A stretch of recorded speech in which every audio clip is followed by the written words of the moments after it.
Muito bem, meus amigos. Bom dia, boa tarde, boa noite, boa madrugada. Muito obrigado a você que está nos acompanhando agora com imagem no YouTube e a você que está nos ouvindo em podcast. Nós estamos aí em todos os agregadores.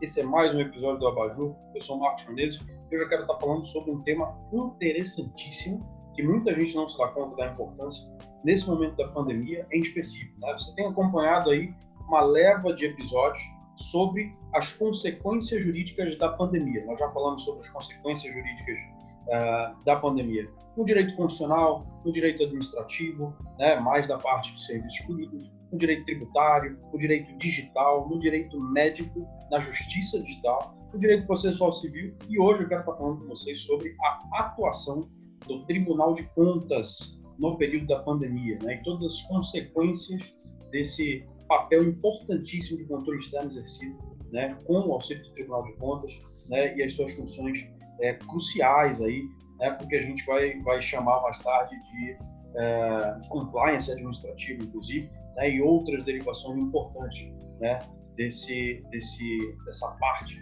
né, da atividade administrativa.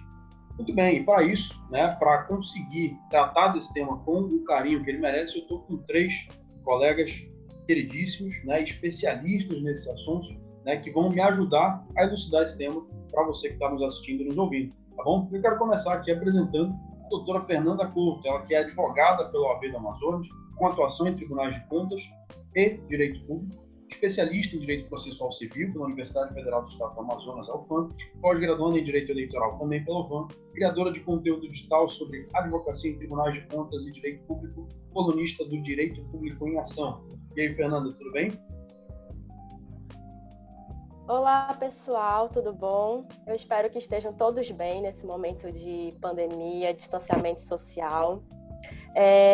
Isso daí tem feito com que a gente tenha cada vez mais a necessidade de se reinventar. E a tecnologia, a internet tem facilitado isso, como está sendo o caso desse nosso encontro aqui, tudo virtual, sem precisar se ver. E mesmo assim a gente está levando conteúdo, está levando conhecimento para as pessoas não só da área do direito, mas para a população em geral. Então, com isso, eu também queria aproveitar a oportunidade de adiantar os parabéns ao Marcos pela iniciativa do projeto do Abajur, que tem sido muito feliz em se importar em registrar o conteúdo, reunir vários profissionais de diferentes estados, né, através da internet para poder a gente ter esse bate-papo sobre os mais diversos assuntos.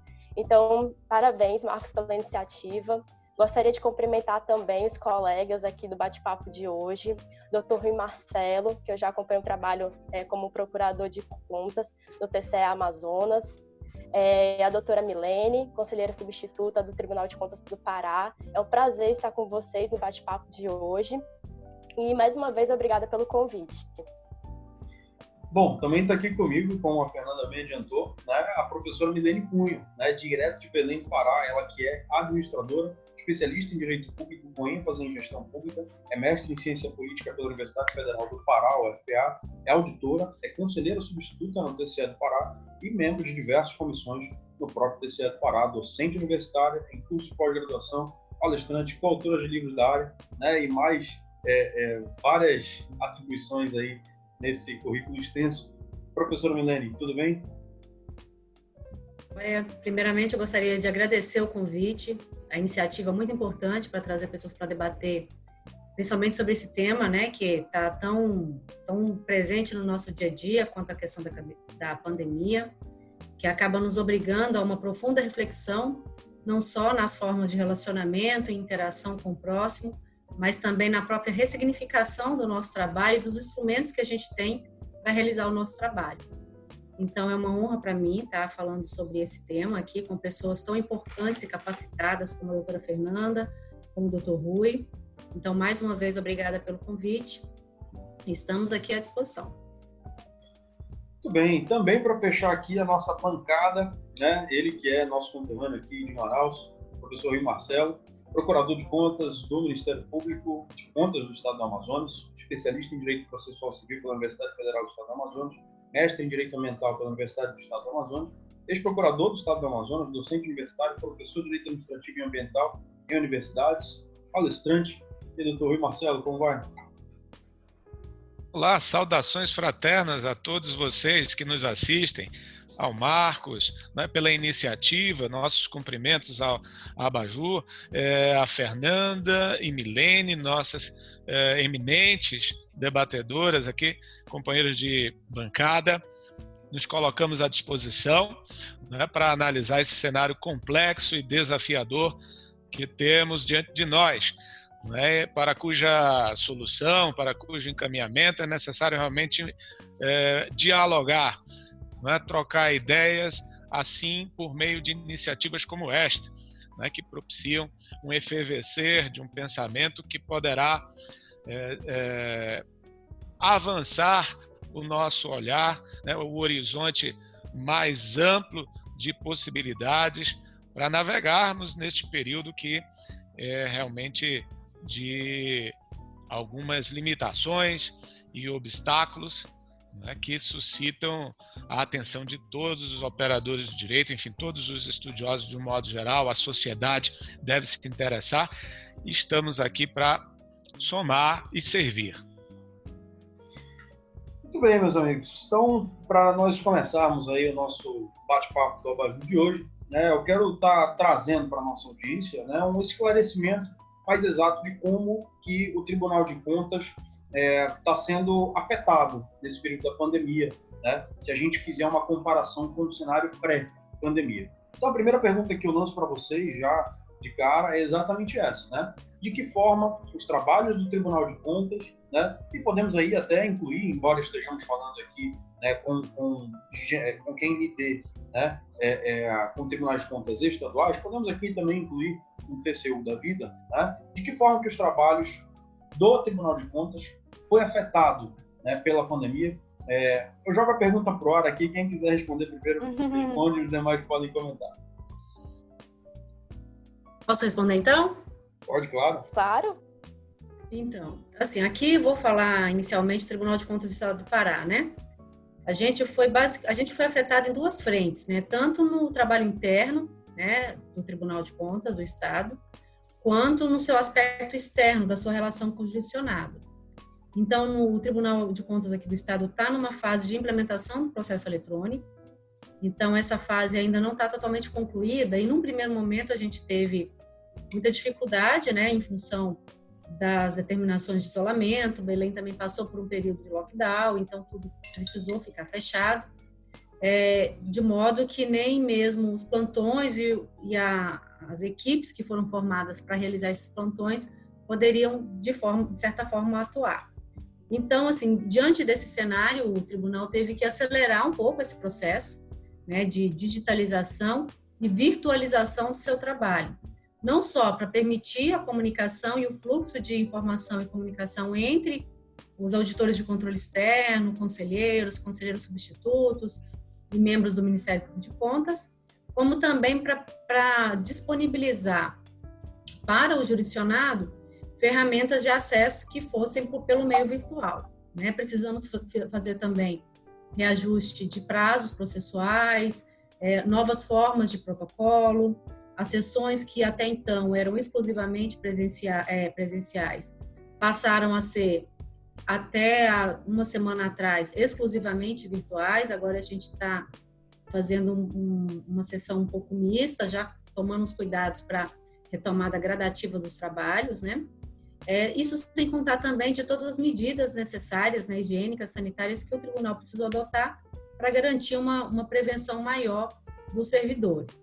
Bem como também foi necessário que a gente municiasse o nosso setor de inteligência para que ele conseguisse, né, subsidiar as demais unidades técnicas do tribunal para a realização do trabalho de fiscalização, principalmente em relação à compra, né, de respiradores, distribuição de recursos voltado para a aquisição de alimentos escolares e outras matérias que, nesse período da pandemia, exigiram uma pronta solução e uma atuação mais ágil, até mesmo, ora para coibir alguma medida que, porventura, pudesse causar alguma irregularidade, ou até mesmo para orientar mesmo o gestor de como melhor proceder para evitar uma responsabilização e também para garantir uma maior efetividade nas medidas necessárias para a contenção da pandemia. Bom, aqui no estado do Amazonas não foi muito diferente, evidentemente uma situação repentina que surpreende o nosso modo convencional de trabalho. Entretanto, como o tribunal aqui ele vinha tomando assim um processo de digitalização dos processos há mais tempo, não é? Nós podemos dizer que não houve tanto prejuízo numa fase de transição para os meios eletrônicos, não é? Com relação ao trabalho, sobretudo, que o tribunal foi conclamado a fazer no sentido do controle externo das despesas de enfrentamento da Covid-19. Evidentemente, houve prejuízo com os prazos processuais, tiveram que ser suspensos, tivemos que migrar para um protocolo eletrônico.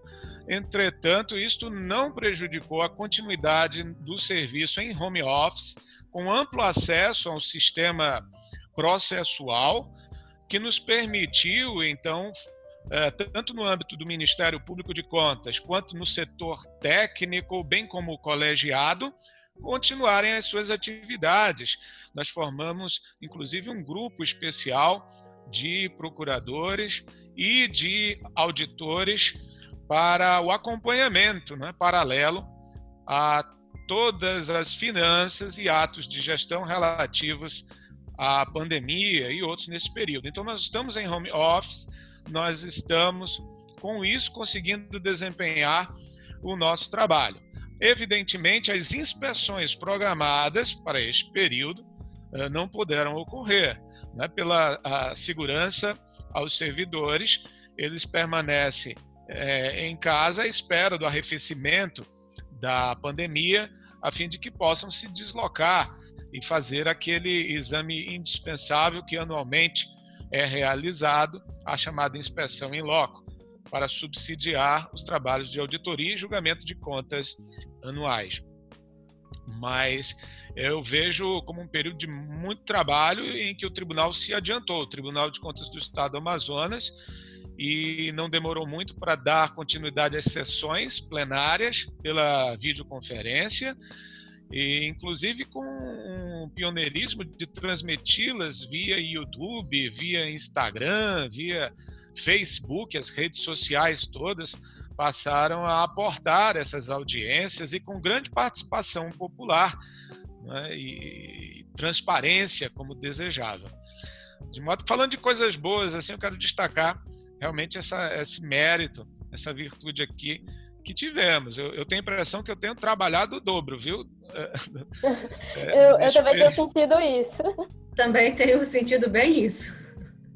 Se for possível complementar as informações que foram passadas, do lado da advocacia e dos jurisdicionados que precisam acessar o Tribunal de Contas, o que eu tenho visto é que tem tido um esforço geral dos tribunais de contas estaduais, inclusive do TCU, para facilitar o acesso em tempos de pandemia. Eu lembro que eu fui em uma das últimas sessões do Tribunal de Contas do Amazonas, ainda em março, das presenciais, e já se estava tomando a precaução do distanciamento, limitando as cadeiras para poder sentar para assistir a sessão. Já estava sendo demarcado, isso lá em março, quando começou as medidas. E quando foi declarada a quarentena, eu vi que os tribunais de contas tentaram possibilitar o máximo possível. Os processos que já eram eletrônicos, esses estão correndo normalmente. Estamos trabalhando intensamente. O Tribunal de Contas, aqui no caso do Amazonas, disponibilizou um e-mail para envio de documentos, para envio de protocolo. Foi disponibilizado ao público um WhatsApp para tirar dúvida. A ouvidoria também está bastante ativa nas redes sociais, inclusive no TCU também, incentivando que as pessoas complementem o trabalho dos tribunais de contas, fazendo a fiscalização por parte social, fiscalizando contratos, as compras que estão tendo no período emergencial. Inclusive, pelo que eu tenho acompanhado no Diário Oficial, tanto do nosso Tribunal de Contas do Amazonas quanto do TCU, aumentou bastante o número de cautelares e representações em compras públicas que estão sendo feitas nesse momento, usando como justificativa a contratação emergencial. Então, o trabalho ele está a todo vapor e os processos processos que ainda são físicos, eu vejo que já estão sendo digitalizados e tudo ao que caminha está sendo migrado para o digital, né? A gente tem percebido isso em outros estados do país também, né? Eu conversei essa semana com o doutor Moisés Huygen, né? Que é diretor de contas do governo TCE, lá em Santa Catarina.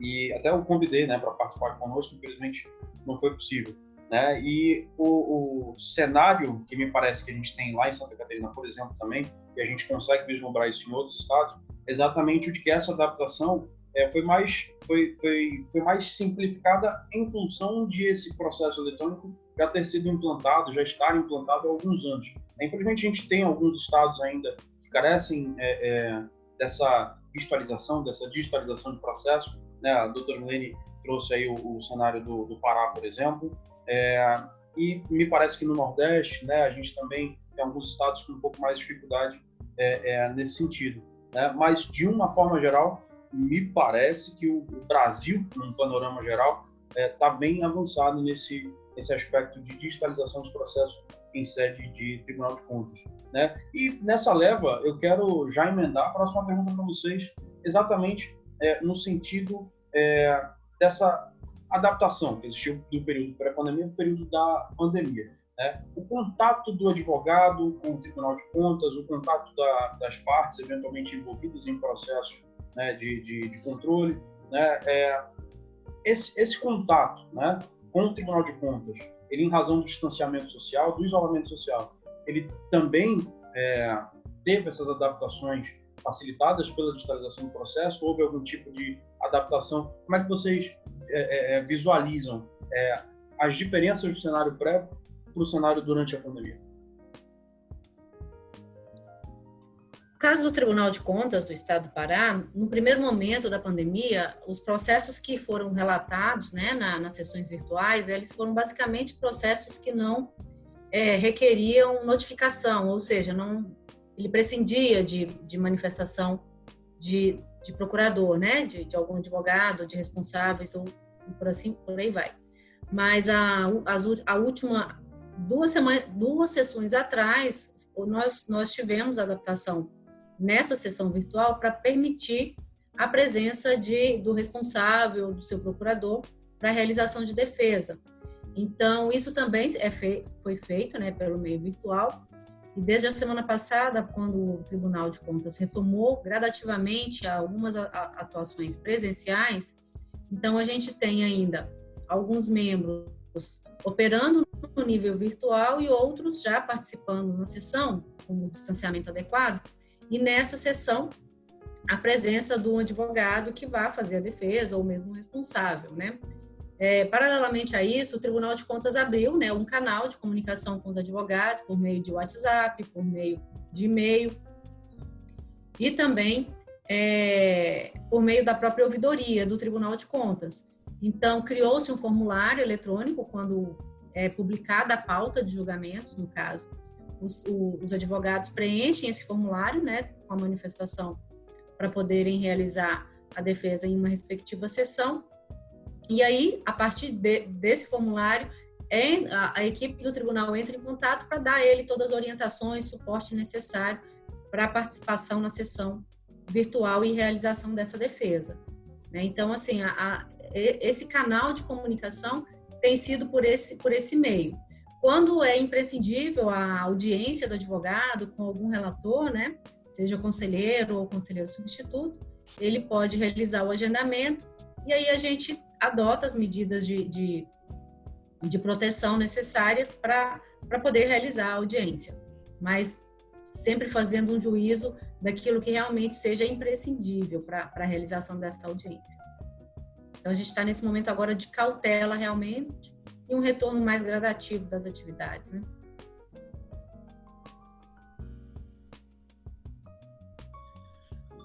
No Tribunal de Contas do Estado do Amazonas, nós, num primeiro momento, fizemos das videoconferências, né, a sede própria para não dar interrupção ao contato com os jurisdicionados, com as partes, os advogados. e vem preenchendo bem, não é? essa nova sede, essas necessidades. Entretanto, neste período mais recente, em que a pandemia, não é, vem diminuindo, com a tendência de diminuição, algumas audiências presenciais, com as devidas cautelas sanitárias, têm sido viabilizadas, inclusive mistas, combinando, né, uma parte de pessoas presencialmente e outras porque de grupo de risco virtualmente. Então, nós temos conduzido dessa maneira e até onde a vista nos alcança, assim, não tem havido nenhuma queixa de impedimento a esse relacionamento que deve haver, né, entre os atores do controle externo. Complementando as informações, a atuação da defesa está sendo possibilitada pelas sessões virtuais, principalmente dos processos eletrônicos, que estão sendo julgados normalmente, e está sendo aberto também para sustentação oral. Então, o advogado está conseguindo exercer seu papel de defesa e acompanhar os julgamentos. E o que dificulta é com relação a processos físicos. Mas alguns, inclusive, já eletrônicos, estão sendo até recebidos e-mails dos advogados e já estão recebendo notificações. Então, o tribunal já está conseguindo até andar internamente nesse sentido. Já há notificação, foi possibilitada a sustentação oral. É possível tirar algumas dúvidas via WhatsApp, via e-mail. Particularmente, eu sinto falta das diligências. As diligências em gabinetes, no Ministério Público de Contas, elas fazem falta no andamento do processo, mas eu acredito que é uma questão de adaptação e isso com o tempo vai ser possibilitado, assim como futuramente, quem sabe, o protocolo eletrônico no Tribunal de Contas, que é uma bandeira aí que eu levanto, porque tem todas as condições de possibilitar isso e está atendendo as expectativas da defesa nesse momento de pandemia, de urgência, que todos foram pegos de surpresa. A gente tem percebido, em vários episódios do Abajur, a gente já chegou a comentar isso, né? Pelo menos uns 3 episódios a gente já falou sobre isso. Tivemos um episódio sobre os impactos da pandemia no exercício da advocacia, aí outro sobre estratégias para os advogados em períodos de crise, sobre a justiça digital, né? E a sua ascensão aí no período da pandemia. Em todos esses episódios a gente conseguiu constatar essa mudança, né, no exercício da advocacia, né, na prática da advocacia. A gente tem percebido que alguns advogados mais clássicos, e não necessariamente mais clássicos, mas enfim, até advogados mais novos, a Fernanda acabou de argumentar nesse sentido, existem advogados que ainda vão querer estar presentes no fórum, ainda vão querer ter esse contato, até porque em termos de exercício de advocacia, né, de contato com o judiciário, com o Tribunal de Contas, com o Ministério Público, né, eu não lembro agora qual foi a expressão que um advogado usou no último episódio, mas essa conexão, esse fator psicológico, né, da presença do advogado, ele é muito importante, né? Então, a gente percebe que muitos advogados ainda sustentam essa necessidade, né, enquanto que outros, né, de uma escola mais moderna, vamos dizer assim, mais revolucionária, né, já tendem a, até sob a alegação que é justa, é razoável, e que eu particularmente assino embaixo, que é o da praticidade, né, do processo eletrônico e, eventualmente, em casos de crise, como o que a gente está vivendo, está saindo de leve, aparentemente agora, é o sistema que dá maior suporte, que dá maior porto seguro. Eu tenho a impressão de que muitos dos atos que se tornaram eletrônicos nesse período da pandemia, né, vão se manter. Né? E aí a gente vai ter que aguardar. A gente teve resolução recente do CNJ determinando, por exemplo, que nenhuma audiência de custódia poderia ser realizada virtualmente, né? Até porque o CPP, pelo pacote anticrime, determinou dessa forma, mas estavam sendo realizados virtualmente. Né? Só para citar um exemplo aqui no âmbito criminal. Mas você tem vários outros âmbitos, vários outros aspectos né, do exercício da advocacia, né, do exercício da profissão de direito, de uma forma geral, que estão sendo impactados, e a gente está vendo essa diferença de lados, né, nesse período. Isso é muito interessante, né, Fernanda? Inclusive, Marcos, teve juiz aqui no Tribunal de Justiça do Estado do Amazonas que disponibilizou o número de WhatsApp para agendar despacho com eles. Então, assim, eu sinto falta das diligências, porque é uma peculiaridade dos processos que tramitam o Tribunal de Contas, né? Da gente precisar ali estar presente, acompanhar. Mas, como eu falei em relação até mesmo ao protocolo eletrônico, eu acho que está caminhando para isso. Vão ser criadas ferramentas, que ainda está muito recente, mas podem ser criadas ferramentas para poder o advogado gravar um vídeo para despachar memoriais, por exemplo. Ele grava o vídeo, envia para o relator, e o relator vai ter acesso a isso sem precisar ir até lá fisicamente. Eu acho que tem campo para tudo. Tem possibilidade para tudo, e realmente está sendo mais conveniente, em muito sentido, e seguro para todo mundo de fazer tudo por meio eletrônico. Eu acredito que vai chegar para ficar. Eu espero mesmo que fique. Então, basta a gente se adaptar. Fato, né? A gente tem uma ressignificação total aí da forma de relacionamento entre os atores, principalmente no controle. A gente está falando do controle externo, né? Tribunais de Contas, e isso eu acho que realmente é um caminho sem volta. A gente, inclusive, teve uma sessão em que uma responsável, ela não pôde participar no momento da sessão, mas ela encaminhou uma gravação de voz em que ela fez a defesa dela, e isso foi aceito no processo, né? E funcionou tranquilamente. Então, assim, é um momento também da gente dar uma ressignificada nos nossos instrumentos, né, e na nossa forma, rever conceitos, né, velhos conceitos, porque realmente é o que o momento exige. Com certeza. Muito bem.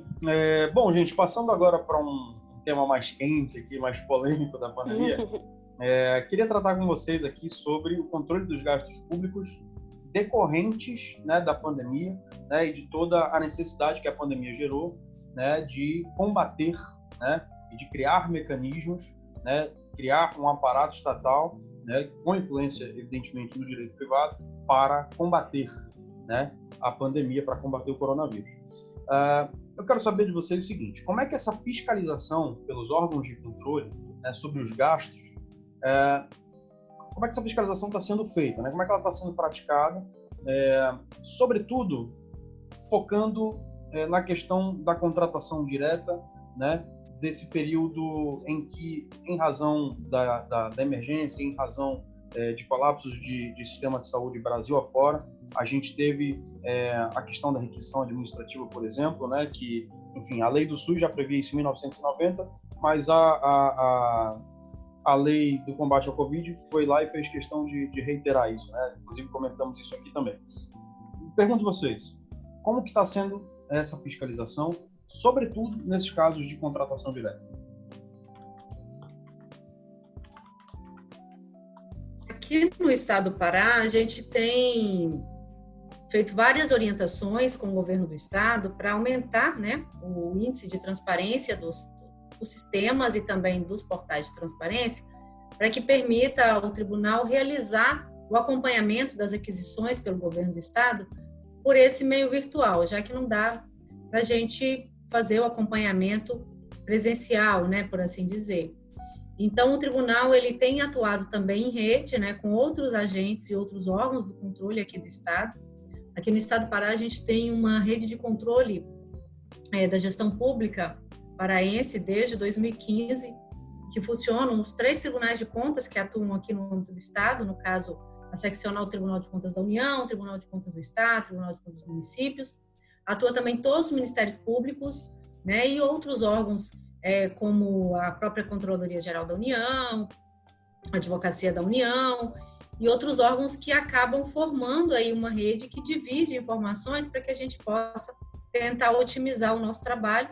E a partir do momento que a gente encontra alguma evidência de algo que precisa realmente ser melhor apurado, esses órgãos têm atuado em rede, né? Aqui, para o governo do estado, o estado até baixou um decreto de uma comissão interinstitucional em que tem pessoas de vários órgãos, Tribunal de Contas, governo do estado, Ministério Público, né, para poder fazer o acompanhamento das ações do estado nesse período de pandemia. E essa comissão, ela tem feito algumas recomendações principalmente no sentido para aquisição, né, dos respiradores, que aqui no estado do Pará a gente teve um probleminha com a entrega parcial desses respiradores, e para maior otimização realmente em relação a essa sistemática. Aqui no Amazonas também, nós, desde o primeiro minuto, procuramos instituir comissões especiais no âmbito do Ministério Público de Contas, no âmbito do corpo técnico do Tribunal de Contas. Expedimos recomendações para assegurar estrategicamente a transparência, que é a grande contrapartida que a lei do enfrentamento prevê, né, para a autorização das contratações diretas. Temos trabalhado em rede com os outros ministérios públicos, formando grupos focais que se reúnem por videoconferência, por WhatsApp, com representante das autoridades de saúde, sanitárias, do governo, para tentar realmente ter acesso aos casos, à documentação que constitui a prova dos requisitos de legalidade, principalmente de economicidade e razoabilidade dos preços e a impessoalidade da escolha da empresa. E, lamentavelmente, ainda assim, nos deparamos com casos, semelhantemente ao Pará, também dos respiradores. O Ministério Público de Contas, se eu não me engano, foi o primeiro a apurar, no caso do Amazonas, uma compra assim, com suspeita de antieconomicidade, de direcionamento e superfaturamento. Isto agora está na alçada criminal, no Superior Tribunal de Justiça.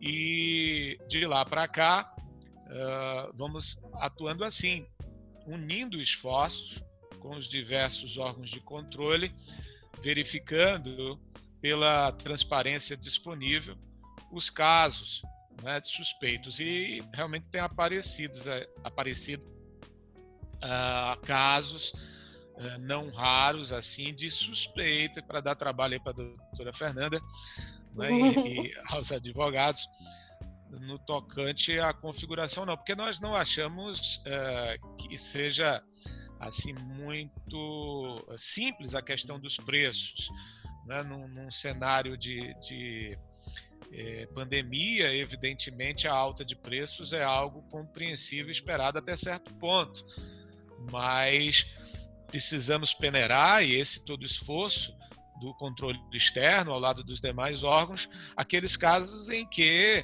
a má gestão, o sobrepreço, o superfaturamento se demonstram como fruto de dolo, né, numa atitude premeditada, intencional, de, lamentavelmente, aproveitar um estado calamitoso para a prática de ilícitos, desvios de recursos públicos.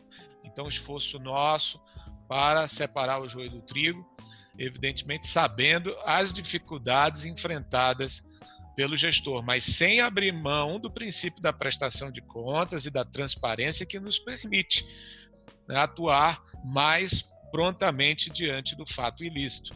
Eu acho que o resultado até agora ele tem sido bom, porque diante de tudo que é transparecido nos meios, nós temos uma parcela de atuação significativa ao lado da Justiça Criminal, ao lado dos outros segmentos. O órgão de controle tem dado a sua parcela de colaboração, fazendo inclusive alertas de responsabilidade fiscal, ou seja, isso futuramente nas prestações de contas dos exercícios financeiros vai ser devidamente analisado. Não é só a fiscalização imediata de ato individual, mas, enfim, o resumo dessa história toda nós estamos apurando para que haja resposta à sociedade. Ao meu ver, eu endosso as informações passadas pela doutora Milene, pelo doutor Rui Marcelo. Esse momento está sendo importantíssimo que os gestores públicos usem e abusem da transparência, deem publicidade aos seus atos. Com isso, eles não só estão cumprindo a lei ao dar publicidade, como também estão se resguardando. Porque toda a sociedade vai estar de olho os órgãos de controle externo também, e com isso você também se resguarda. Fundamentar muito bem os seus atos, usar dos portais de transparência. O Ministério Público de Contas, isso daí acontece não só em âmbito estadual quanto federal, tem enviado recomendações. Isso mostra a tentativa daquela fiscalização de caráter pedagógico. Ou seja, o que nós estamos vendo nesse momento, justamente demonstrando a compreensão dos órgãos de fiscalização com a sensibilidade do gestor de ter que tomar decisões rápidas e eficazes, que muitas vezes comprometem o orçamento, porque por trás de tudo isso, o direito à vida é o que está sendo assegurado, é o bem maior de todos, a vida. Então, é compreensível que haja atropelos no orçamento, que no final da gestão aquilo talvez não vá fechar, mas você fundamentando muito bem os seus atos, conforme o contexto da época, juntando documentos, instruindo da melhor forma possível e dando transparência, publicidade, é possível que o gestor se resguarde verdadeiramente. E em parceria com o Tribunal de Contas, que, por exemplo, aqui no estado do Amazonas, emitiu recentemente uma nota técnica de orientação aos gestores para utilizar melhor do portal de transparência, para publicar os seus atos, divulgar da melhor forma possível. Então, está havendo essa fiscalização neste momento pedagógica, porque vai chegar o momento da prestação de contas. Todos os atos de hoje vão ser fiscalizados um a um no futuro, e vai chegar aquele momento da fiscalização punitiva, a sancionatória, em que tudo vai ser visto e vai ser atribuído a devida responsabilização. Então, nós devemos aproveitar, fazer consultas públicas, utilizar das assessorias jurídicas para poder fundamentar muito bem o que está sendo feito hoje, no momento da pandemia, porque só dizer que foi feito, contratei, comprei ali emergencialmente em razão da pandemia, não vai ser o suficiente. Tem que fundamentar muito bem os atos e dar a devida publicidade. Eu acredito que dessa forma todos conseguem trabalhar melhor, os órgãos de controle e o jurisdicionado do seu lado, e os gestores que estão tendo que tomar decisões de supetão, estão sendo surpreendidos e muitas vezes ficam com receio do que fazer nesse momento. Doutora Fernanda, me permita uma colocação sobre a sua fala, inclusive indo além desse caráter pedagógico. Infelizmente, nós já temos algumas representações, né, contra alguns gestores diante dessa caracterização que temos de suspeita, né, de algo mais grave, com tom de ilicitude e lesividade, o que demonstra aí um duplo trabalho para o gestor público, né? Porque ele deixou transparecer essa falta de zelo com a publicidade, a falta de zelo com relação à explicação, à motivação de seus atos, e aí tem que ter o trabalho não só de enfrentar a pandemia, mas também de responder, né, a esse tipo de questionamento, que evidentemente não gostaríamos de fazer, né, se tivéssemos, né, plenamente assegurada a transparência. Em alguns casos é a falta de transparência que vai gerar alguma suspeita, né, aliada a outras circunstâncias, vão dar trabalho ao gestor, né? Então, realmente, parabéns pela sua fala, que ela é bem pedagógica no sentido de zelar o gestor, né, pela motivação e transparência dos seus atos. Inclusive, facilita o nosso trabalho até no futuro, né, na eventual defesa, havendo todo o histórico. É um trabalho conjunto. Exatamente. É sobre esse trabalho conjunto que eu queria perguntar ao doutor Rui rapidamente aqui, só antes de a gente passar para o próximo tópico. Existe algum tipo de trabalho conjunto com as promotorias do Ministério Público Estadual, promotorias especializadas na defesa do patrimônio público, nesse sentido? Sim, sem dúvida. Não é de hoje, mas especialmente neste período pandêmico, nós temos prestigiado e investido no trabalho em rede, né, na parceria com os demais setores do Ministério Público Brasileiro e outros órgãos de controle, como a Controladoria Geral da União, também a própria Polícia Federal, e, enfim, é uma extensa gama de parceiros aí, inclusive no campo do controle social, que podem somar neste momento, né, em que toda informação, todo subsídio é precioso. De modo que respondo positivamente. Nós temos trabalhos aí com o Ministério Público Federal, Ministério Público do Estado, que cada um tem um ponto mais forte, né, a compartilhar, e com a soma dos esforços nós temos conseguido melhores resultados. Né? Então, existe a interseção de competência que legitima formalmente esse trabalho, e ele tem sido feito com êxito. O que o doutor Rui está falando é tão importante nessa atuação colaborativa. A gente vê exemplos positivos disso no Brasil todo, né? Rio de Janeiro teve uma atuação até para a identificação do superfaturamento dos respiradores lá. Teve também uma atuação conjunta com a Polícia Federal no Ceará. Né? E agora, mais recentemente, a Controladoria Geral da União tem buscado também uma atuação colaborativa com os tribunais de contas para fins de avaliar o recebimento do auxílio emergencial por servidores públicos, né? Buscando identificar quem foram os servidores públicos que receberam esse auxílio emergencial para fins de devolução e correção dessas irregularidades. Então, essa atuação colaborativa é muito importante até pela troca de informações e complementação de instrumentos que, às vezes, um órgão não tem e o outro possui. Bem lembrado, professora Milene. Pode falar, Rui. Não, é dizer que foi boa a lembrança da professora Milene com relação ao auxílio, né? Aqui no Amazonas, 12 mil, né, caíram aí nessa malha pela atuação conjunta do Tribunal de Contas do Estado com a Controladoria Geral da União. Perfeito. Vocês mencionaram agora há pouco essa questão do superfaturamento dos aparelhos respiradores, né, outros aparelhos aí utilizados no tratamento, né, enfim, aí no combate ao Covid. Vocês têm conhecimento de outros estados em que esse tipo de ocorrência talvez nenhuma tenha se dado com a evidência né, e o superdimensionamento que aqui no caso do Amazonas acabou ganhando, né? Mas você tem conhecimento de outros estados em que isso aconteceu?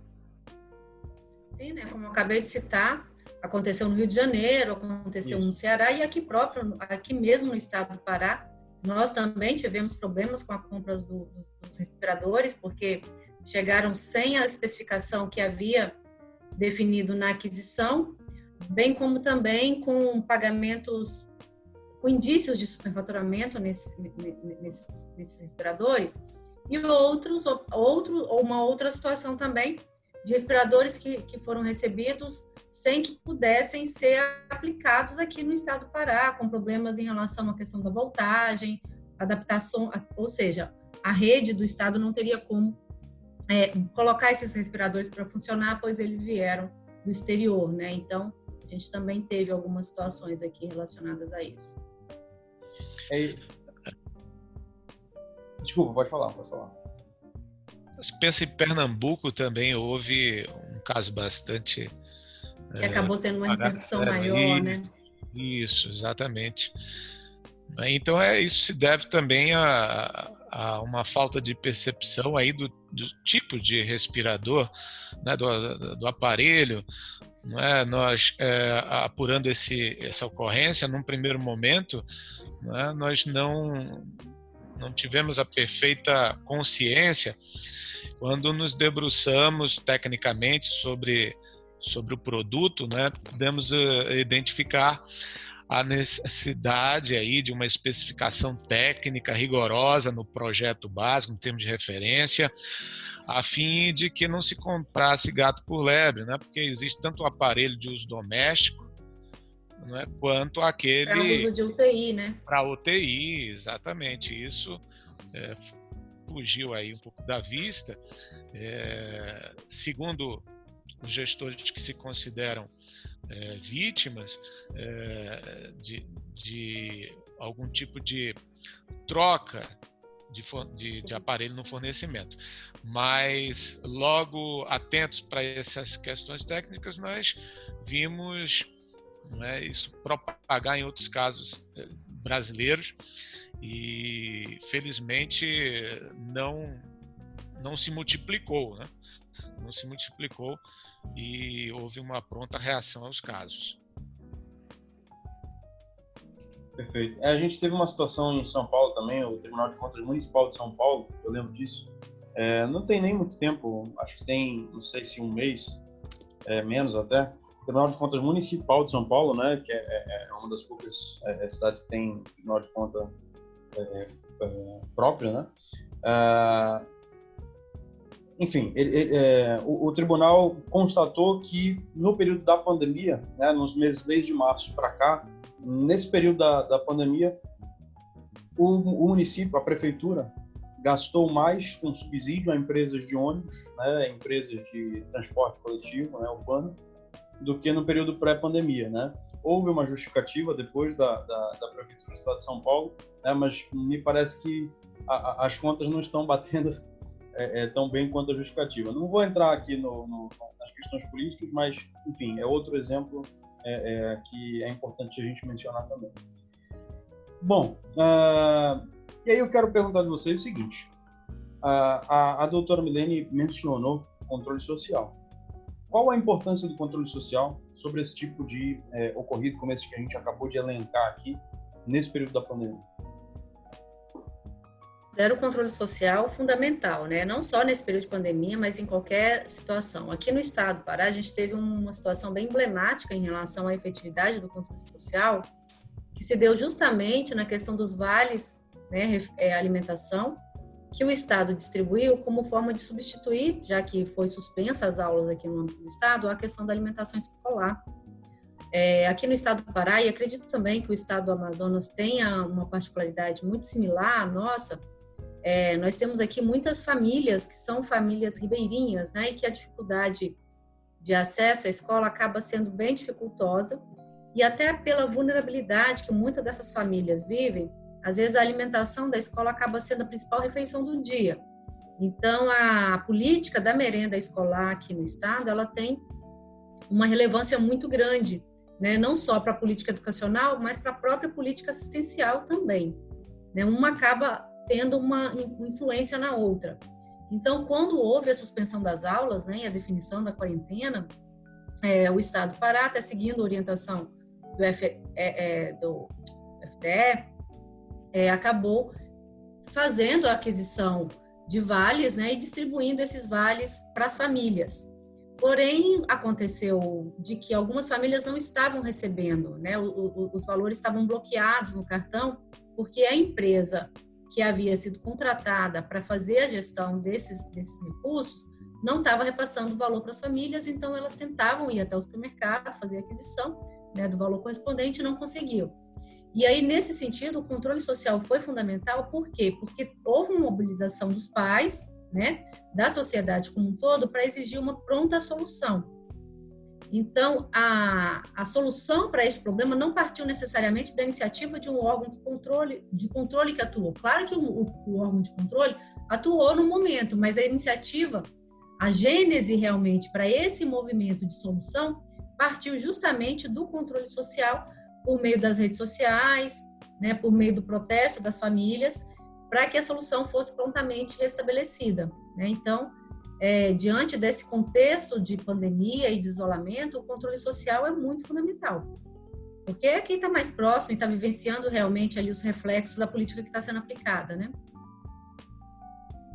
Sem dúvida, e registre-se a participação do paciente do SUS, aquele que carece no pico da pandemia, naquele momento em que vivenciamos a angústia dos hospitais lotados, receber dos pacientes um feedback com relação às condições de oferta do serviço, né, para estabelecermos aí um juízo quanto à qualidade, à adequação nos hospitais de campanha, né, que em muitos casos se divulga como bem equipados pela campanha publicitária, mas mediante uma inspeção ou mediante o controle social dos próprios usuários, né, nós ficamos cientes de certas falhas. Aqui, por exemplo, se chegou a inaugurar um hospital de campanha com UTI, filmando-se, né, para a campanha televisiva um respirador de portátil, Então veja que a coisa não ficou bem explicada ali, e a gente, com o retorno da parte do usuário, nós vimos que era possível fazer as mudanças mais rapidamente, e podendo agir dessa maneira é fundamental, não é, que possamos dar continuidade a essa pegada, a esse hábito que deve ser cada vez mais cultivado da participação do controle social. Complementando as informações, eu acredito que essa roda não pode parar de girar. As pessoas têm que ser mais participativas, têm que ser levado ao conhecimento delas, as ferramentas disponíveis, canais de denúncia, ouvidorias, números de telefone, WhatsApp, facilitar também o acesso das pessoas, que com um vídeo no celular seja possível você levar ao conhecimento, por exemplo, do Tribunal de Contas, qualquer irregularidade, qualquer aparente irregularidade, aquilo ali pode se chegar em algo muito maior, porque no final das contas, todo o dinheiro público, a finalidade por trás de tudo isso é o interesse público. Então, é para a população, é feito para a população, é importante que ela participe, se sinta incluída, até para poder não tirar esse ar de desmotivação das pessoas, de descrédito no poder público, tentar recuperar tudo isso. Então, é importante hoje, acima de tudo, divulgação. Redes sociais, televisão, as pessoas verem acontecendo. Quando existe problema, esse problema sendo corrigido. Tenho percebido isso também, atuando para empresas, que as empresas também estão muito participativas. Quando participam de processos licitatórios, verificam alguma irregularidade, não se toma nenhuma providência com a comissão de licitação, recorre ao Tribunal de Contas, representações. Tem tido resultado. Nós tivemos uma representação aqui no Tribunal de Contas, por exemplo, que suspendeu o processo licitatório de segurança e vigilância do patrimônio da Secretaria de Estado de Cultura. Foi detectada uma irregularidade, houve a cautelar, o processo licitatório foi suspenso. Então, está acontecendo sim, tem que ser levado ao conhecimento da sociedade, de que os órgãos de controle não estão parados e cada um pode também cumprir o seu papel. Com certeza. Bom, agora passando de um assunto polêmico para o outro, eu quero tratar com vocês de algo que foi bastante debatido aí de maio para cá, que foi a tal da MP 966, né, que está tendo inclusive a sua constitucionalidade, enfim, sua constitucionalidade questionada, né, através de várias ADIs, né? Eu cito aqui a 6421, a 22, 24, 25, 27, 28, 31. Então, quer dizer, várias ações diretas de inconstitucionalidade, né? Sobretudo de partidos políticos, né? Questionando aí a inconstitucionalidade da MP 966. Queria perguntar de vocês para esclarecerem, né, para a nossa audiência, o que trouxe à tona essa 966, por que ela está sendo tão polemizada, sobretudo no meio, né, de quem lida com o direito público. Há quem argumente a inconstitucionalidade dela, como eu acabei de mencionar, há quem argumente a simples desnecessidade dela, né? Eu menciono aqui o professor Landolfo Andrade, né, autor de um livro muito bom de improbidade administrativa, que mencionou, né, na sua rede social que essa MP, ela, antes de ser inconstitucional, ela é absolutamente desnecessária, porque a LINDB, né, já trazia lá no artigo 28, né, a mesma ideia, né, que é a ideia que eu quero que vocês esclareçam aí para a nossa audiência. Eu também tenho um pouco dessa visão. Quando a medida provisória saiu, criou-se realmente um burburinho, né, no mundo jurídico e na mídia em relação aos seus efeitos, como se ela estivesse trazendo aí uma normatizando a impunidade realmente aos agentes públicos. Só que não é bem assim, né? A medida provisória, ela traz um regime especial de responsabilização que, na verdade, não inova no mundo jurídico. Ele vem, na verdade, trazer uma regulamentação maior, né, alinhado aí com o que já previa as alterações da Lei de Introdução às Normas do Direito Brasileiro, né, e sua regulamentação consequente. E ela não traz nada, ela traz, na verdade, aí a possibilidade, diante desse cenário, né, de incerteza que a pandemia traz, e até uma forma como de aliviar a atuação do gestor público, no sentido dele se sentir mais à vontade e menos preocupado, né, em ser responsabilizado diante dessa incerteza, né, pois exige para a responsabilização aí a ocorrência de uma intenção, né, ou seja, de um agir realmente intencional para criar algum tipo de lesão, ou ainda a ocorrência de um erro grosseiro, né? As críticas em relação à medida provisória, ela não é nova no mundo jurídico, até pelos conceitos, a abstração, né, conceitual que ela traz, são conceitos genéricos e abstratos, então às vezes fica difícil conceituar o que seria, de fato, esse erro grosseiro, né, que nada mais é do que a culpa, né, dentro da doutrina considerada a culpa grave, né, então seria considerada aí uma negligência, imperícia ou imprudência do gestor que possui uma alta relevância, né? Algo que seja realmente muito grosseiro, que não se dê para, não se tinha como, que tinha como evitar, na verdade. Doutora Milene, então, assim, dentro desse... enriquecer seu comentário, inclusive, tem um desses partidos que ajuizou uma dessas ADIs que incluiu nessa arguição de inconstitucionalidade o próprio artigo 28 da LINDB, enquanto todas as outras só tratavam, né, da MP 966, um desses partidos, eu não vou lembrar qual agora, isso está no YouTube, inclusive, dá para você ver o julgamento da medida cautelar, né, que agregou todas essas ADIs juntas. Um deles argumenta exatamente isso. A gente não está aqui só para argumentar a inconstitucionalidade da 966, a gente está aqui para argumentar a inconstitucionalidade do artigo 28 da LINDB também, porque ele também traz esse conceito de erro grosseiro à tona, né? Erro grosseiro, Eu acho que talvez dentro desse contexto de pandemia e desse cenário de incertezas, talvez essa fixação desse regime especial de responsabilização, né, que fixa aí a necessidade de configuração de um erro grosseiro ou dolo, de parâmetros de contextualização para essa responsabilização, né, que é importante, e a caracterização da ilicitude dessa conduta, eu acho que até seja algo aceitável, razoável, né, diante desse cenário, até para que o gestor possa realmente ter ali uma certa segurança para realizar, né, ações que sejam realmente eficazes para combate da pandemia, dentro de um cenário que não fique tão amarrado. Agora, há também que se ponderar aí dentro desse cenário da conceituação de erro grosseiro trazido pela LINDB, né, que assim, na época a gente eu, enquanto membro da Associação Nacional dos Membros dos Tribunais de Contas, sou diretora lá, a gente chegou a emitir uma nota técnica em relação a isso, para mostrar sobre os riscos da abstração desse conceito e das consequências, porque assim, embora a responsabilização permanece sendo subjetiva, você precisa caracterizar a culpa, mas a caracterização, a gradação dessa culpa em sendo uma culpa grave e, de certa forma, gerando a não responsabilização quando ela se dá de uma forma mais leve ou média, acaba não incentivando o próprio aprimoramento da gestão pública, né? Na medida em que o gestor simplesmente continua realizando ações que não sejam ações que criem ele um círculo mais virtuoso para a realização de um planejamento, para um cuidado, para uma atuação mais acurada da gestão pública. Mas nesse sentido, realmente.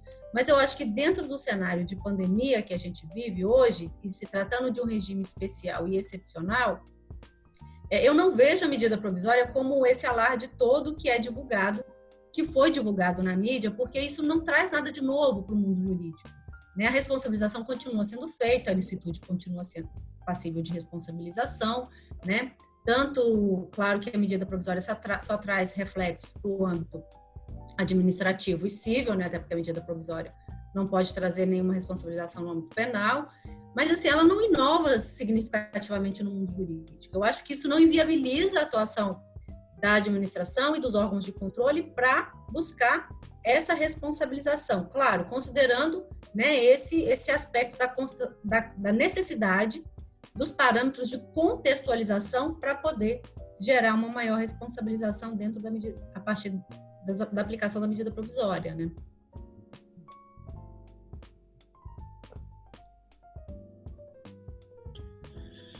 Muito bom. Eu concordo com a professora Milene no sentido de que a celeuma é do campo interpretativo, não é, da lei, nós temos dificuldade de lidar com os conceitos jurídicos indeterminados, não é, a abstração de certos elementos aí que vão caracterizar a responsabilidade subjetiva, e analisando o ato no seu contexto, né, há um panorama de excessiva desconfiança em relação ao que se pretendeu com essa medida provisória, embora ela tenha trabalhado com conceitos aí que são clássicos, digamos assim.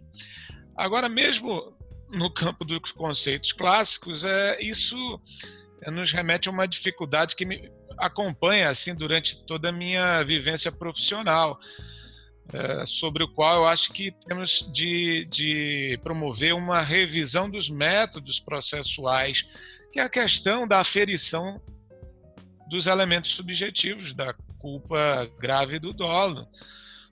Penso, professora Milene, que no controle externo nós não temos ferramentas de instrução que nos permitam aferir exatamente por elementos empíricos, né, por dados de fato, de uma maneira mais tranquila, quando estamos diante da intenção, da premeditação, quando estamos diante aí de um erro manifesto, né, uma negligência, uma imperícia assim, flagrantes.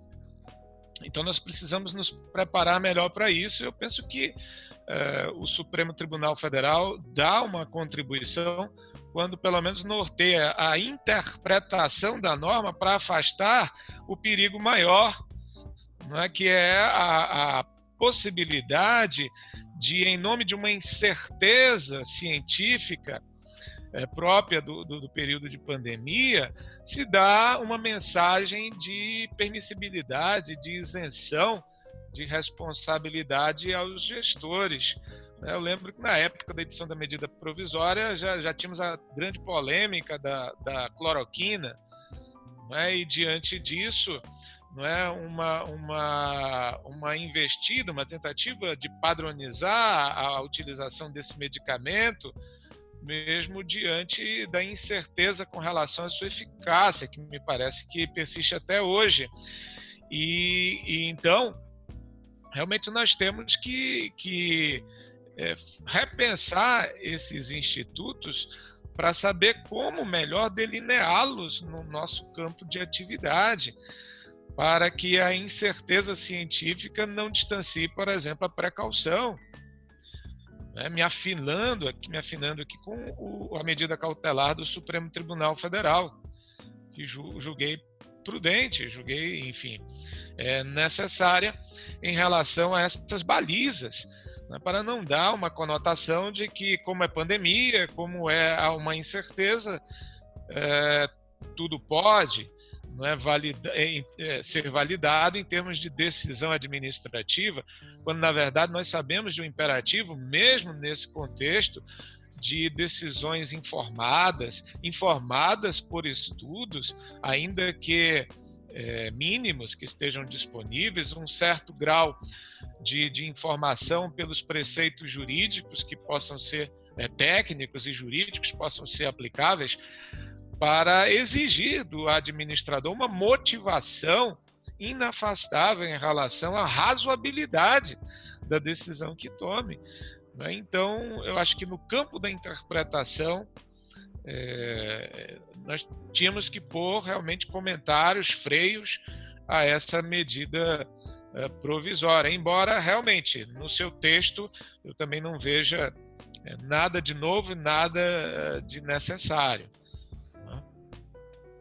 Posso só fazer um complemento, assim, na verdade, só reforçando, assim, concordando com tudo que o Dr. Rui falou.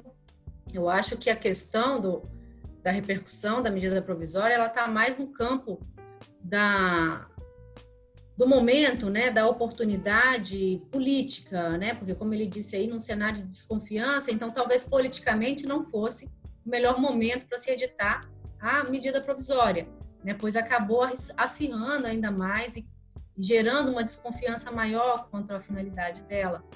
E nós, enquanto, né, fomos operar e aplicar realmente a responsabilização, precisamos aí ter um equilíbrio, né, entre essas forças, justamente para né, não seguir as polaridades, né, ou seja, nem permitir o total impunidade em face da possível incerteza que a pandemia acarreta, mas nem também gerando aí um excesso de punitivismo, né, em função dessa pandemia. Então, o que ela traz de relevante seria realmente a necessidade de exigir dos agentes de controle que vão fiscalizar esse gestor, de analisar aí a contextualização, e aí, como bem colocado pelo Dr. Rui, a necessidade de ter uma motivação que demonstre realmente o contexto da gravidade, da complexidade que o gestor tem em mãos no momento daquela decisão, para que aqueles que vão realizar o controle possam exercer um juízo de razoabilidade e proporcionalidade em relação àquilo que foi aplicado, né?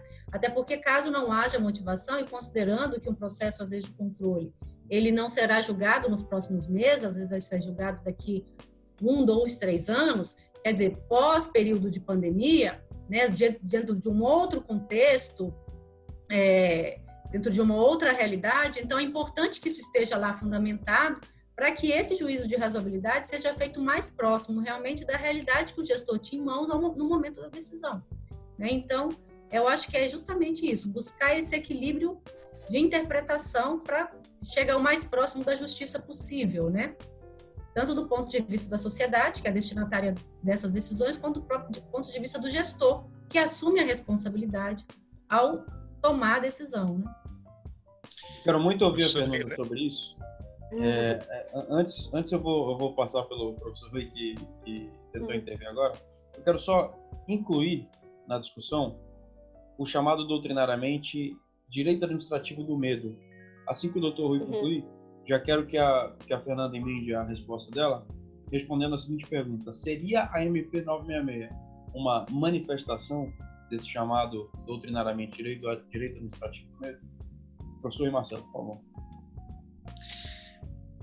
Sem querer me antecipar, a doutora Fernanda é uma das possíveis explicações, uma reação ao administrativo do medo, mas eu ia dizer exatamente para espancar esse tipo de conotação, a importância das recomendações, dos alertas de responsabilidade que o sistema de controle externo tem expedido e pode expedir ainda mais, para dar uma transparência, uma visibilidade, uma segurança jurídica, não é, mais alicerçada em relação ao que se espera como comportamento técnico plausível do gestor público.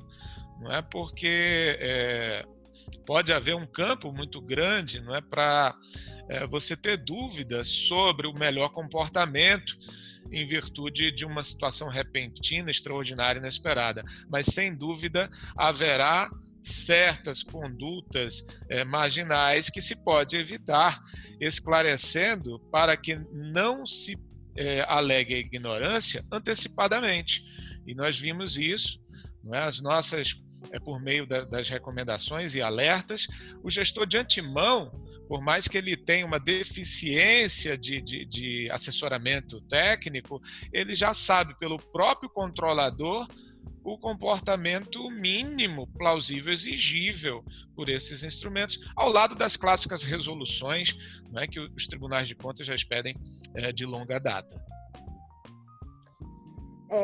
Complementando a opinião da doutora Milene, do doutor Rui Marcelo, eu também compactuo da ideia de que a medida provisória 966 não inovou no nosso ordenamento jurídico, ela não trouxe nenhuma novidade, porque se for levar ao pé da letra, existem incisos, inclusive, que têm a mesma redação extraída da Lei 13.655 de 2018, que acrescentou os artigos 20 a 30 na LINDB. Então, ela não inovou nesse sentido, nem mesmo na redação. Mas eu acredito que o que se criou em torno dela, as ADIs, a necessidade do STF se posicionar firmemente, o que não aconteceu em relação a outras medidas provisórias, advém da forma também como ela foi levada ao conhecimento do público, como ela foi veiculada. Por exemplo, se jogar na internet sobre a MP 966, você encontra manchetes de todo tipo.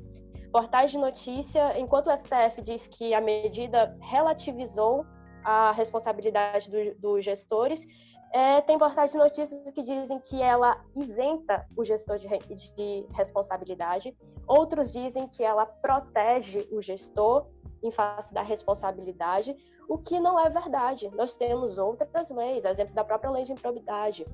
Então, o alarde que foi feito em cima dela também tem um pouco de culpa da forma como foi veiculada na mídia.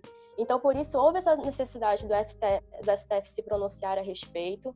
Foi muito feliz na colocação, porque a definição de erro grosseiro, ela ainda continua um pouco indefinida, mas se resumiu, basicamente, pela manifestação do ministro Barroso, a inobservância de normas e critérios científicos, que resume tudo isso que a gente conversou: motivação dos atos, uma fundamentação jurídica adequada, demonstrar mediante documentos, dar publicidade aos atos, transparência aos órgãos de controle, comunicar tudo à sociedade, se possível em tempo real. Se resume tudo isso e fazer todos os autos pautados conforme as orientações que estão sendo passadas. Por exemplo, a orientação até hoje é usar máscara. Os médicos dizem que isso é eficaz, ou seja, temos alguma comprovação científica a respeito disso, de que previne, você protege o outro usando máscara. Então vale a pena colocar isso em norma. E às vezes o que eu percebo também é que, em virtude da nossa polarização política, a fragilidade que nós estamos passando, de desconfiança no poder público, às vezes é preciso dizer mais do mesmo, falar um pouco óbvio, às vezes só trocando as palavras, que, ao meu ver, o que a medida provisória 966 também diz.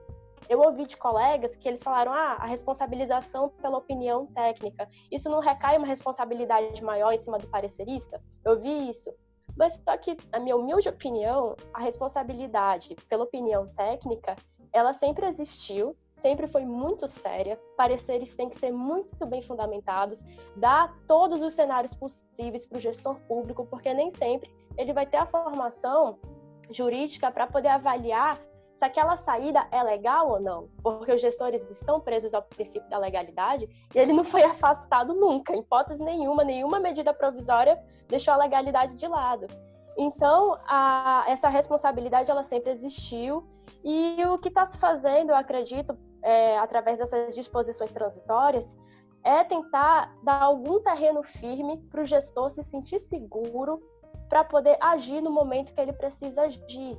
E tudo isso com boa fé, baseado em documentos, em dados estatísticos, científicos, contexto fático. Cada localidade está enfrentando a pandemia de um jeito diferente, tem alguns que foram mais atingidos do que outros. Tudo isso precisa ser documentado na época que está acontecendo, porque todos esses atos vão ser fiscalizados depois. Alguns já estão sendo em tempo real, por causa da importância dos valores que estão sendo lidados. Então, dessa forma, a gente tem como minar o direito administrativo do medo, e o chamado também apagão das canetas, que é o gestor ele se sentir tão receoso, tão engessado, que ele não consegue tomar a decisão que ele precisa tomar, com medo de responder lá na frente. Então, eu acredito que essas disposições transitórias via medida provisória é justamente para tentar dar esse sinal verde para ele fazer o que precisa fazer, mas sem nunca esquecer dos outros princípios que regem a administração pública. Então, uma coisa não anula a outra. No meu ponto de vista, a medida provisória não vai conseguir tumultuar nada a respeito disso, da responsabilização do gestor, porque existem todos os instrumentos para isso e nenhum deles foi anulado pela medida provisória. As medidas provisórias só até março já eram mais do que todas as medidas provisórias produzidas, expedidas no ano de 2019. Só as medidas provisórias. Marcos, eu posso só fazer um acréscimo? Quando esse vídeo for ao ar, essa medida provisória, a MP 966, foi inclusive prorrogada. Pois é, então, foi prorrogada. Exatamente. Exato. E o STF, na apreciação da medida cautelar, né, que nós mencionamos aí, diz respeito a todas essas leis em julgamento conjunto, entendeu, né, como os nossos convidados bem mencionaram, que atos de agentes públicos durante a pandemia devem observar critérios técnicos e científicos, pontos. Dá para resumir o entendimento do STF dessa maneira. Exatamente. Né? E assim, eu numa análise, aqui é apenas a minha opinião, eu entendo que se a gente fosse se valer, eu não vou lembrar agora exatamente qual é a fonte teórica disso, tá? Qual é a fonte doutrinária disso. Mas um dos mecanismos de hermenêutica constitucional nos diz que o intérprete constitucional ele sequer entra na matéria do ato normativo, né? Se ele não passar pelo filtro da formalidade constitucional, da forma constitucional. E numa primeira análise, você já olha para essa MP 966 e não consegue enxergar de forma nenhuma, essa é a minha opinião apenas, como eu falei, a urgência, né? Eu acho que existe relevância, né? E aqui eu trago à tona o artigo 60 da Constituição Federal, né? Mas, assim, existe a relevância, óbvio que existe a relevância, trata de Covid, né? Tudo que trata de Covid nesse momento é relevante, né? Eu entendo dessa maneira, mas eu acho que não existe de forma nenhuma a urgência em razão de essa medida provisória já tratar, né, de algo que foi trazido à tona na LINDB, como a Fernanda mencionou. Artigo 60 não, desculpa, eu falei artigo 60, artigo 62, né, que é a partir do qual a menção da Constituição a respeito das medidas provisórias. Bom, e aqui eu quero tratar com vocês, né, já pegando o gancho, para a gente falar de compliance na administração pública, e para a gente ir encerrando o nosso papo, eu já quero condensar aqui os nossos últimos tópicos em um só. Né? Quero saber de vocês o seguinte: que tipo de postura administrativa, né, que tipo de medidas, mecanismos o gestor público de boa fé, que realmente quer se proteger, né, quer evitar cair na malha fina, né, para fins de prestação de contas futuras dos gastos de hoje, no período da pandemia, que tipo de postura administrativa que esse gestor público pode adotar, né? Aí eu queria que vocês incluíssem nessa resposta eventuais mecanismos de compliance administrativo, compliance da administração pública, né? Falassem um pouco sobre como que esse compliance é viabilizado na prática, né? E como que ele tem sido aplicado, sobretudo, no que diz respeito a licitações e a contratações públicas. Então, compliance, quando a gente fala de compliance, a gente está basicamente falando da lei anticorrupção, mas ele tem sido utilizado de forma mais abrangente para tentar trazer mecanismos de integridade e controle dentro da própria administração pública, né? Por meio de instrumentos de controle interno que possam aí garantir uma maior visualização das ações do gestor. E quando a gente fala sobre isso, principalmente em período de pandemia, né? É importante que todos os atos, todas as decisões emitidas nesse período de incerteza e de calamidade que o Brasil tem vivenciado, eles sejam documentados, né? E como já foi amplamente falado aqui, eles sejam documentados e sejam também motivados, né? Dando-se, claro, a devida transparência a essas informações, a esse processo decisório, para que os agentes de controle possam, de fato, atuar de uma forma mais efetiva, fazendo aí o juízo de razoabilidade, proporcionalidade da decisão do gestor. Então, assim, eu vejo como a questão do compliance até como uma forma do gestor público se certificar e se assegurar realmente de estar seguindo um bom caminho, por isso precisa se pautar, né, em pareceres técnicos, jurídicos, que realmente contextualizem ali o momento, né, da tomada de decisão, né, e o porquê, para que justifique o porquê ele resolveu seguir aquele caminho em detrimento do outro. Lembrando sempre que o conceito de legalidade que a gente exige do gestor público não significa necessariamente a legalidade estrita, né, de fazer exclusivamente aquilo que a lei permite, mas estar de acordo e conforme, né, e aí trazendo um pouco dessa conceituação de compliance, que é estar conforme, né, é um agir conforme a todo o ordenamento jurídico, né? Aí esse ordenamento jurídico envolve também aí o alinhamento aos princípios da administração pública, então, todos aqueles que a gente já conhece tão bem, né?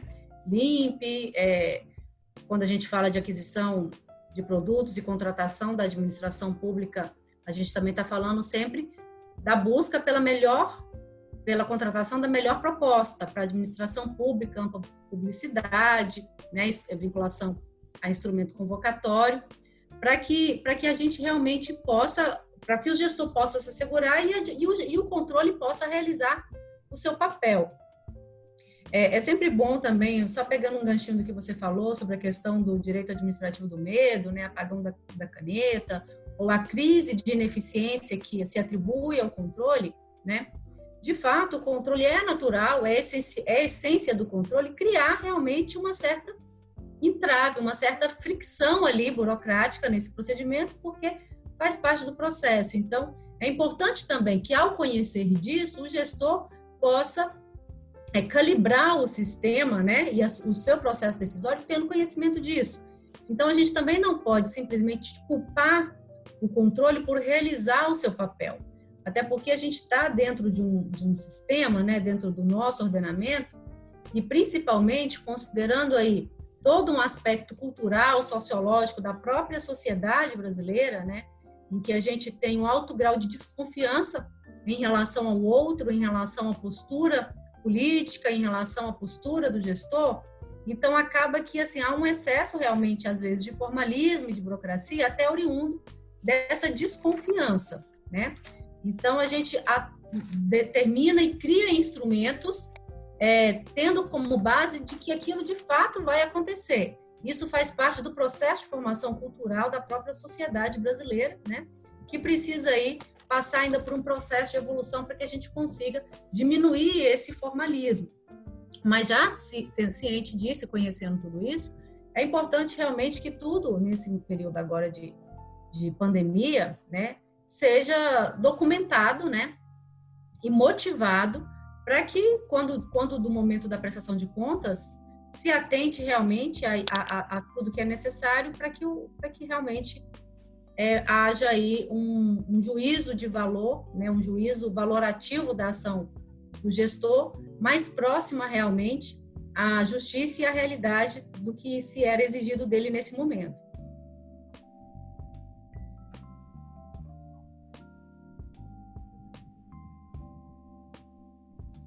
Bom, concordo quase que integralmente com relação ao que foi falado. Gostaria só de complementar para dizer que o compliance, como conceituado, ainda parece-me uma experiência relativamente nova no nosso Estado, de modo a alcançar suas finalidades assim no médio prazo, no longo prazo, em que teremos a internalização de uma nova cultura. Então, é interessante a fala da professora Milene para pontuar aquilo que de mais clássico o direito administrativo já oferece como uma ferramenta que todo gestor deve utilizar para fazer valer o seu dever de controle interno, de autocontenção, de autotutela administrativa, que é a motivação e, com ela, o devido processo legal. Em que consiste o devido processo legal? Fundamentalmente, na forma da lei, é você tomar decisões bem instruídas, bem informadas, para que a sua motivação seja sólida, tenha raízes. E é o que a gente percebe de mais falho. Decisões improvisadas, decisões que, mesmo tendo motivações, elas não abordam o sistema em que se situa e no qual deve operar o gestor público, um sistema que tem prioridades, um sistema que tem valores éticos, os princípios jurídicos fundantes, de modo que ele pode motivar, mas não alcançar esses princípios se ele não se dignar informar-se antes de tomar a decisão. Então, é imprescindível que os quadros administrativos sejam profissionalizados, bem estruturados, para oferecer ao gestor, na tomada de decisão, elementos técnicos para enfrentar aquilo que constitui a marca da sociedade em que vivemos, que é o risco. Nós não trabalhamos mais apenas com a lesividade, como fato consumado, nós não tratamos apenas com o legalismo como um mero confronto do texto legal, mas, sobretudo, não é, com a capacidade que tem de gerar consequências deletérias negativas, e isso que a Lindbe reforça, às decisões do público administrador, para que ele, antevendo as possíveis consequências dos seus atos, possa se perguntar e refletir com auxílio técnico, não é, como evitar a repercussão negativa, como gerar maior benefício, como não ser interpretado como relapso, como gerador de um risco de dano no exercício da função pública. Então, todo esse questionamento tem que gerar uma metodologia de gerar as decisões de uma maneira mais madura, de uma maneira mais bem informada. Eu acho que a decisão cautelar do Supremo Tribunal Federal deve ser pontuada também como uma homenagem ao princípio da precaução, que trabalha exatamente nesse sentido, de saber como administrar o risco.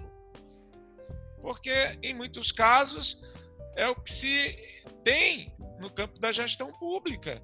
Não é o gestor bem intencionado, mas ignorante em relação a toda a amplitude de consequências que pode adquirir seu ato. É por isso que ele deve seguir um devido processo legal, investir na capacitação, nos quadros técnicos, em pareceres bem elaborados, para que possa tomar uma decisão consciente. Né? Se a sua intenção é boa, seguindo essas orientações técnicas que são capazes de afastar essa conotação de responsabilidade perante os órgãos de controle. Então, para mim, em síntese, essa questão nos faz remontar a figura do controle interno como um processo bem arquitetado, com todas as perguntas-chave, né, para que não haja nenhum tipo de perigo de dano, de risco de dano ou dano à sociedade. Eu faria apenas um adendo, né, a importância de se fortalecer o controle interno, mas principalmente se ter um compromisso da alta administração, já que você está falando de compliance, e se estamos falando de compliance, a gente está falando o quê? De firmar aí pilares, né, pilares da honestidade e lisura de procedimentos. Isso só acontece com o compromisso da alta administração, né, que vai realmente definir e disseminar esses valores para toda a administração pública. Então, é importante que haja esse compromisso para que a gente tenha aí, como é que eu vou dizer, a cola dessa base, né? Se o controle interno impulsiona, sem a motivação, sem o início da alta administração, a gente não consegue realmente sequer discutir compliance dentro da administração pública. Né? Complementando a ideia a respeito do compliance na administração pública, já é uma realidade. A lei das estatais, desde 2016, já prevê a obrigatoriedade das empresas públicas e sociedades de economia mista observarem as regras de gestão de risco e controle interno. E tudo isso tem a ver com reafirmar boa reputação, treinamento periódico de servidores, capacitação e justamente não acabar, que às vezes as pessoas falam compliance, às vezes romantizam o termo e o que ele significa, como se não vai funcionar porque não tem como acabar com a corrupção. Ainda mais na nossa sociedade brasileira, em que infelizmente a corrupção é uma herança histórica.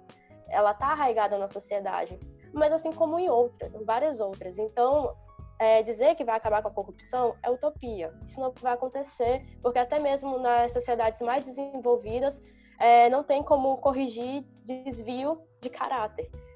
Contudo, há como até tomar essas medidas dentro da administração pública, porque a ideia do compliance é justamente uma mudança de comportamento e de cultura. E mudar comportamento, hábitos e cultura, isso leva tempo. É um trabalho intenso, frequente e que é longo, realmente colher um fruto a longo prazo, e os gestores públicos a abraçarem as práticas de compliance e um programa de integridade têm que estar conscientes disso, e tem que ser algo que não pode ser só para 4 anos, tem que ser passado adiante, tem que ser renovado o tempo todo, porque é a herança que vai ficar lá para frente, e o compliance, as vantagens dele é que eles evitam desde problemas pontuais, como assédio, um crime, até os escândalos de corrupção, os grandes escândalos que se teve dentro de estatais, por exemplo. Então, eu tenho confiança, sim, que é possível, já é realidade, é um caminho longo a ser percorrido, mas há muitas vantagens dentro disso, da implementação do compliance, e como a doutora Milene falou, um dos pilares é o comprometimento da alta direção, assim como treinamento periódico, a figura da pessoa que vai fiscalizar se os colegas estão colocando aquelas práticas em atividade todos os dias, e a capacidade da comissão, eventualmente, que for fiscalizar as práticas de compliance, ela ser isenta e ela poder atuar com autonomia para poder fiscalizar se tudo está correndo em andamento. Então, é um caminho longo, temos uma legislação estadual aqui no Amazonas a respeito disso, tem que ser implementado, tem que ser levado com mais firmeza, mas eu acredito que os frutos futuros disso daí serão muito bons para a administração pública e para a sociedade, que é destinatária de tudo isso. Eu acho que é trabalhar hoje, né, para a gente construir o presente dos nossos netos. Exatamente. Realmente é pensar no hoje, mas construindo o presente, né, dos nossos netos. Ou seja, a gente não pode pensar para essa geração, a gente tem que pensar a longo prazo. Com certeza. Muito bem, senhores. Doutora Fernanda Couto, doutora Milene Cunha, doutor Rui Marcelo, muito obrigado pela participação, pela contribuição de vocês. Eu quero, antes da gente se despedir da nossa audiência, pedir rápidas considerações finais de vocês, e queria pedir para que vocês incluíssem um breve comentário sobre as perspectivas da atuação do Tribunal de Contas nesse período pós-surto da pandemia em diante. Qual a perspectiva que o brasileiro deve ter em relação ao controle externo e ao controle interno, incluindo aí, o que a gente acabou de mencionar no que diz respeito à compliance e outros mecanismos, para os gastos aqui no nosso Brasilzão. Olha, eu vou começar então falando. Eu acho que assim, ainda é cedo para a gente dizer quais são as consequências e como vai ficar o cenário, porque aí a gente ainda está bem no meio dessa situação, então a gente ainda não consegue dimensionar assim, realmente como vai ser. Mas dentro de uma expectativa ou dentro de uma perspectiva, eu acredito que nós teremos aí um aprendizado, da atuação mais colaborativa dos tribunais de contas com outros órgãos. Então, é o que eu tenho visto ultimamente, que a gente, com esse período de pandemia, a gente conseguiu desenvolver algumas habilidades nesse sentido, de uma maior interlocução dos tribunais de contas com outros agentes, com outros atores da sociedade, permitindo aí que o controle tenha uma maior intersetorialidade na aplicação desse recurso, permitindo uma análise mais abrangente e macro de tudo isso. E principalmente fazendo uso da tecnologia, para que a gente realmente consiga encurtar, às vezes, o caminho para a análise do recurso público, porque por meio da tecnologia, de ferramentas tecnológicas, a gente consegue alcançar, ter uma abrangência maior da nossa atuação. Eu acho que a pandemia acelerou todo esse processo, que eu vejo que a maior parte dos tribunais de contas já estava perseguindo esse caminho, já estava na trilha desse caminho, e a pandemia veio e acelerou todo esse processo diante da necessidade de realmente ter uma solução mais rápida e continuar a realização do trabalho.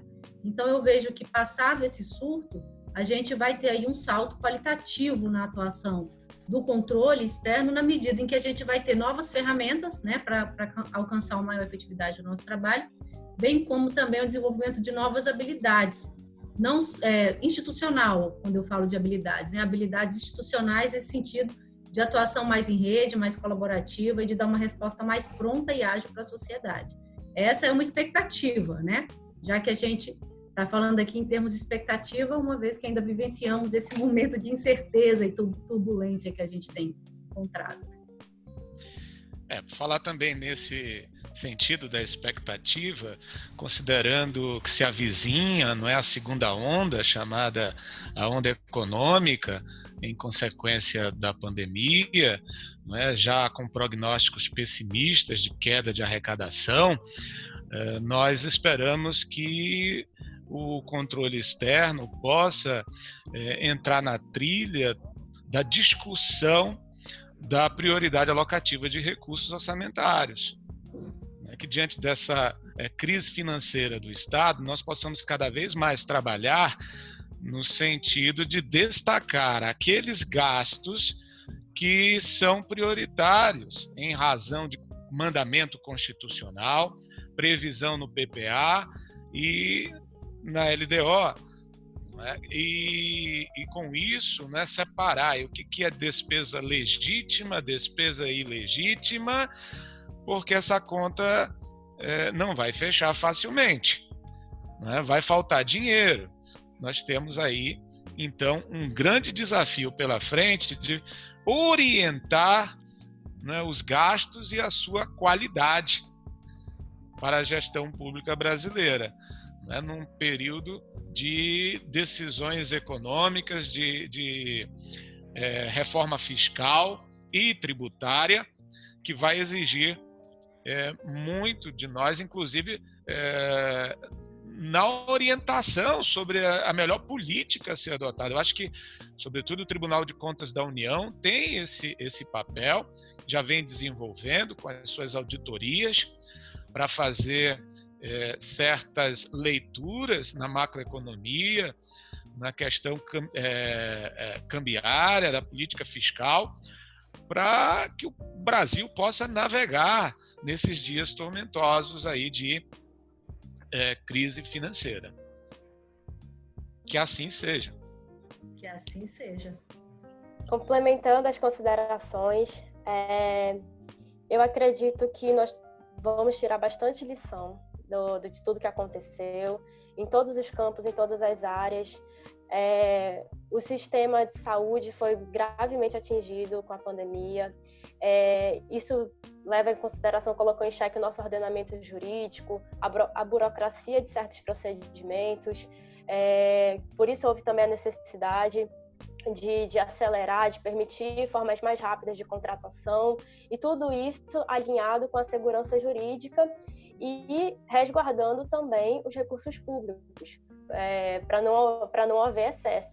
E os excessos que estão ocorrendo, superfaturamentos em compras e tudo isso, já estão sendo remediados em tempo real, porque justamente é um momento que não se pode desperdiçar dinheiro público, existem vidas em jogo. Na nossa história recente, ainda não tínhamos nos deparado com um momento em que o bem maior, a vida, teve que se abrir mão de tudo em prol da vida de várias pessoas. Então, o aprendizado com isso é que a nossa legislação tem que estar pronta para atender e prever esses momentos. Uma pandemia não é algo recorrente, mas também não é algo imprevisível. Aí entra a questão da gestão de riscos, a atenção com isso, que deve-se ter legislação prevendo mais especificamente isso para o futuro e instrumentos para que os gestores públicos possam agir de forma mais rápida, ativa e com segurança, que é o que está se tentando dar agora, mas meio aos atropelos porque está sendo feito simultaneamente. Então, por isso a necessidade de modificação dos atos, fundamentá-los muito bem, transparência, publicidade, as redes sociais estão sendo fundamentais nesse momento. Por isso que eu vejo os tribunais de contas mais próximos da sociedade, da população mesmo, não só dos jurisdicionados, dos advogados, que estão ali, costumam ter acesso, estão mais habituados. Então, esse papel, eu acredito que tem que continuar, de divulgação nas redes sociais, informalidade também. A pandemia nos trouxe essa necessidade, diminuir os formalismos, aumentar a informalidade e acelerar procedimentos, e sem perder a observância de todos os princípios que regem a administração pública. Então, eu acredito que esse é o legado, uma coisa mais desburocratizada, mais informal, no sentido de estar mais próxima da população, estar atendendo às necessidades em tempo real e dando aquele serviço que todos esperam. Mais uma vez, obrigada pelo convite. Foi um prazer compartilhar essa bancada virtual com os senhores. Espero ter mais encontros como esses. Muito bem. Digo mesmo, foi um prazer e obrigada. Desculpa, Tronene, pode continuar. Não, só isso também. Só queria reforçar, dizer que foi um prazer e obrigada. Perfeito. Digo o mesmo, viu? Me sinto engrandecido em participar e aprender com vocês. E Deus abençoe a lei de responsabilidade fiscal, a PEC do orçamento de terra, né, que vieram para dar uma amortecida, né, pelo menos, e que a nossa perspectiva aí para o futuro seja a melhor possível. Muito obrigado, senhores. E a você que nos acompanhou até agora, muito obrigado por ter nos escutado, nos assistido. Não se esqueça de compartilhar, ajudar a Palavra do Abajur a alcançar mais pessoas com qualidade técnica jurídica, com uma informação objetiva, uma informação que leve o conhecimento do direito, né, para acadêmicos, concurseiros, examinandos de ordem, advogados, enfim, profissionais do direito, né, das mais diversas vertentes aí.